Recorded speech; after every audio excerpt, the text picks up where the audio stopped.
Everyone's money, everyone's investments are quite rightly very personal. And when things aren't going well, then that's reflected in their view of why that's happening. And in many of the conversations I have with many clients, it seems to me, one said this week, that we're in unprecedented times. Surely this combination of events, pandemics, war, inflation, interest rate increases has never happened before. Do the people running these funds really have any idea how to deal with what's going on? Now, my answer is usually that all times are effectively unprecedented, and there's always something, usually more than one thing, going on to worry about.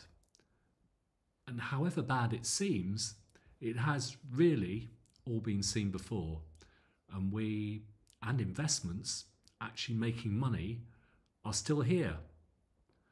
I was a little, sadly only a little, too young to remember or care about the big crash in the early 1970s. That was brought about by a secondary banking crisis when soaring interest rates puts lots of smaller banks out of business. Does that sound familiar? Fortunes were lost then, but actually made back pretty quickly. I do remember my first proper crash, if you like, in 1987. That lasted 18 months or so, and it foreshadowed the recession, the John Major recession, as many call it, to come. The dot-com crash in 2000, millennium year, was followed by 9/11 and the Iraq War, and lasted 3 or 4 years.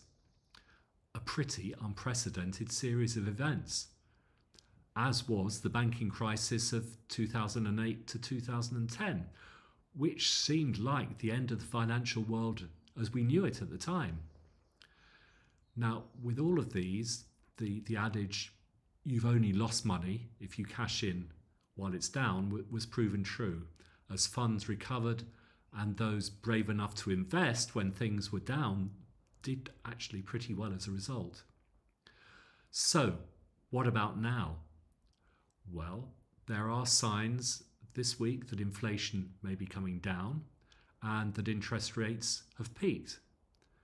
And the bonds or fixed interest stocks that most of your funds hold are now paying higher rates of interest as they got rid of the lower paying ones.